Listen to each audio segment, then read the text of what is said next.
Okay. We're on lesson number 140 of a workbook of A Course in Miracles. Only salvation can be said to cure. And, today we seek to change our minds about the source of sickness. For we seek a cure for all illusions, not another shift among them.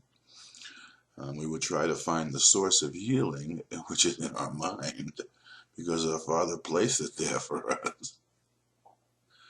Is it not? It is not further than ourselves. It is as near to us as our own thoughts. So close it is impossible to lose. We need but seek it, and it must be found. And that's a statement as to the power of your own mind and the ability to use your mind in a way that perhaps hasn't dawned on you as possible because you've been using it, lost in a world of space and time, attempting to deal with the problems of the world as if they're in the world and not within your own mind. And all the problems, as we read yesterday, stem from a single problem, that we really don't know who we are. And when we know who we are, when we come to know who we are, and we recognize our reality is not of this world, even though for another moment we may still be in this world. When we recognize that our reality is not of this world, our reality is beyond this world, and in the reality that we were created and nothing has changed, and we've never left it, and the fact that God is love and therefore so am I, begins to eliminate all the ideas of guilt, and this lesson ties guilt clearly into the idea of sickness, pain, suffering, and death. So today we're not going to seek a cure where there is no cure. We're going to try to get to the source of where the cure really is, and that's where we're joined with our own reality in God as His Son, and allow that to show us that we've been saved from the illusions, our own nightmares, because they do not exist in His reality. He recognizes them not, although He recognizes, and it talks about this early in the Course, that His channel has been blocked, which goes along with the idea that for a second communication has been broken. It wasn't a loss of the perfection. As it says, God recognized that His channel has been blocked and seeks to unblock that block. Now, when Jesus begins to talk like that, it's obvious that God doesn't think or reflect upon Himself the way the human mind, the human condition, and the human mind and the human condition reflects upon itself. However, it can be gleaned in our ability to think about that for a second, what's actually occurring. God only gives. He's a constant source of extension of His own reality, which is love, and you are that reality. And when you are blocked as a channel, the reality doesn't have the ability to extend as He creates to extend, and you're created to extend. So obviously, and this is one of the reasons why it mentions in the Course that the Holy Spirit causes discomfort. He doesn't cause sickness, pain, suffering, and death. It's our reaction to the discomfort that's caused by the Holy Spirit, and that discomfort comes from the repression or the suppression of our own creative reality, our own creative potential, our creative ability, as it's meant to extend, much like water trying to go through a pipe. The smaller the opening, the more pressure there is put upon the pipe from the max flow of water where it starts. That's much like the condition that we're meant to be. We're not meant to have a pressure restrictor placed upon our system, our vehicle of communication. We're meant to be able to allow creation as God creates to flow through us as that creation, and create as He creates us, and we will continue to create our own creations. And that's how we come to know ourselves, through the recognition of our own creative ability and the creation of creations, not the manufacturing of solutions within space and time to solve illusionary problems that only lead to a continuation of the illusionary problems until we stop for a second and perhaps read a lesson such as this that says only salvation can be said to cure. So we will not be misled by what appears to us as sick. We're not going to be misled by a world that appears to us as sick, as bodies that appear to us to be sick. We won't be misled by that. We'll understand the cause. We'll understand what's actually going on. And there's no causation in the world. Let's put it that way. So if there's something that has the ability to cause anything, it must be you or God. It's got to be causation. And sickness is just merely turning in on yourself. And the cure is merely the recognition that we are safe from ourselves, that we think that made that ability for it to be possible, because it's not possible in God's world. God's in the universe as God created it. I remember I was in high school. It was college. I was in college, and I saw a young boy sitting in a wheelchair, and he was suffering from a condition that I came later to understand was called spastic diplegia, meaning he was all bound up in his own body and like in a sort of deformed shape. And I looked at him, and suddenly I just knew. I knew that it was just guilt. And I saw in an instant that the release of this young boy from guilt would automatically allow his body, as misshapen as it was, to just become normal or perfect. I don't really know what the word was. I had no idea what was going on at that point in time. I was not exposed to A Course in Miracles. I wasn't a spiritual person.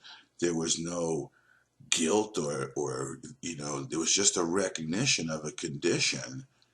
And since that point in time, even without the Course, I could see that, what straightens people out, what straightens everything out, is a release from guilt. Because guilt is, in a sense, the stoppage of the flow of creative reality and the putting pressure on yourself as you become more and more tightly bound and closed in upon yourself. So it was an interesting moment. Now, years later, when I finally discovered A Course in Miracles by the grace of God and the introduction to by Jesus, I began to understand, and this lesson states it perfectly, the relationship of guilt to sickness. And I know we put buffers, we have intermediaries that we like to, like germs, things outside of us that we think affect the body in a way that causes it to be something other than healed or cured. But none of that is true. It's just, so as much as we have angels, those are the devils. Those are, as much as we have thoughts, God has given us thoughts of help. We put out, in response to his thoughts for help, we put out thoughts of rejection of help. And as it says in the Course, thought must produce form. Thought at some level produces form, and that's what we attempt to kick outside of ourselves, and it shows up in the world as all these things that can attack us back: bugs, viruses, whatever we want to call it, infections, knives, guns, bullets, whatever you want to call it. None of those have any reality. They're just projected thought forms that we attempt to kick out of ourselves rather than deal with in our own mind, but deal with our own thoughts. The arrows that we shoot at people in our mind become the arrows in the world that people shoot at each other. It's just the avoidance of our own responsibility for thought. As Jesus says, you're much too tolerant of mind wandering. And what does he tell Helen about, little thoughts of irritation? You don't watch your mind enough for these sort of thoughts of irritation, the thoughts of little bits of anger, little bits and pieces, remnants of the fragmentation of that impact at single moment, in our inability to deal with it all at once, like shards of glass from a shattered mirror fly out there. So that's what we're dealing with in this world, this illusory world, wherein which we think there's things outside of us that could attack us, rather than looking at the only thing that there could possibly be is thought. Is the world is thought. Miracles are thought. You are a thought, and thoughts don't leave their source to go someplace else. Yet in this hallucination that we call the world of space and time, we think we don't remember how it happened, of course, because it happened in that single instant where the remembering not to laugh gave birth to an entirety of illusion. You can attempt to sequence it as if it happened sequentially, but you can't really, it wasn't really sequenced in a particular way, although it does seem to have a sequential aspect to it, or layers that we need to go back through in order to get back down to the center of our being, the core of our being, and recognize that salvation, which is the idea that we've never left our reality, and our reality is love, so there is nothing to be afraid of, and there's nothing to be guilty for, because nothing really happened, can be experienced. We will not be misled today by what appears to us as sick. We go beyond appearances today and reach the source of healing from which nothing is exempt. We will succeed to the extent to which we realize that there can never be a meaningful distinction made between what is untrue and what is equally untrue. That's why in the early part of this lesson it talks about the idea of attempts to heal. Psychologists and psychiatrists and doctors attempt to isolate part of the body and heal it separate from the whole, or to think that the mind is in the body, and something can be affected, and so you just merely give up one illusion for another illusion. And this is leading us to the idea that we can have these happy dreams, wherein which we begin to awaken. It doesn't say we wake up, it says we awaken. We have dreams of awakening. And that's what occurs. We begin to waken from the sleep of forgetfulness that is the illusion of space and time, wherein which we think we occupy a body, and our bodies are separate from other bodies. We will succeed to the extent to which we realize there can never be a meaningful distinction between what is untrue and what is equally untrue. Here there are no degrees and no beliefs that what does not exist is truer in some forms than others. All of them are false and can be cured because they are not true. There's no such thing as degrees, aspects, and intervals in reality, yet we seem, by degree and aspect and interval, to have segmented our reality and layered it, and sequenced it and given it eras of time when none of that is true. So today, so do we lay aside our amulets, our charms and medicines, our chants, our bits of magic in whatever form they took. We will be still and listen for the voice of healing, which will cure all ills as one, restoring sameness to the Son of God. No voice but this can cure. Today, we hear a single voice, which speaks to us of truth where all illusions end, and peace returns to the quiet home of God. Just wanted to read this one little section. Pure cure is a word that cannot be applied to any remedy the world accepts as beneficial. What the world perceives as therapeutic is but what will make the body better. When it tries to heal the mind, it sees no separation from the body where it thinks the mind exists. Its forms of healing thus must substitute illusion for illusion, which is no substitute at all. It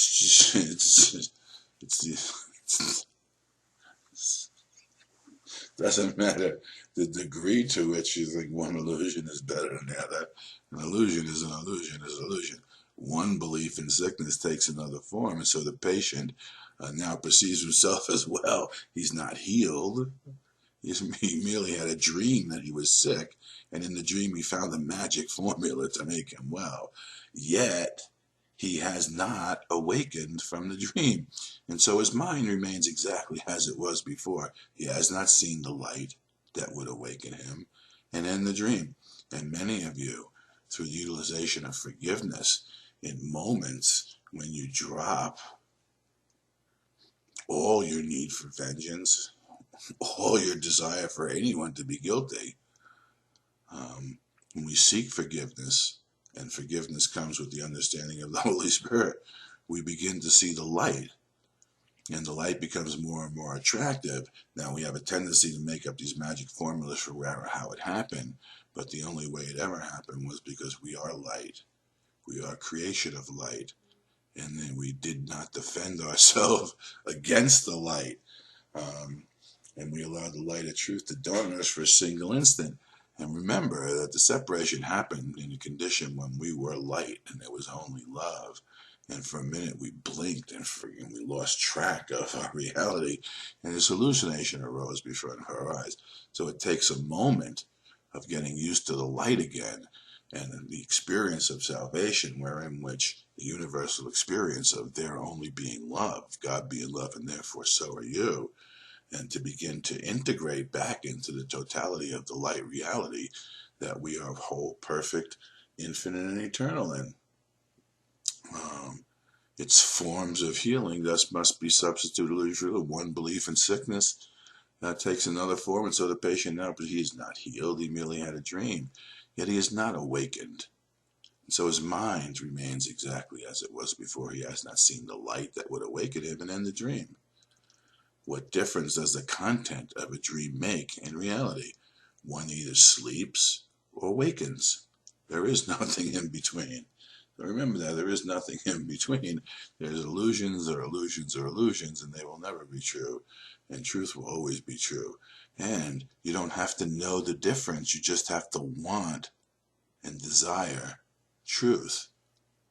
And then you can watch the illusion fall away from the utilization of the power of your mind for truth, rather than identifying with the falsity of the ego and experiencing the result that it brings.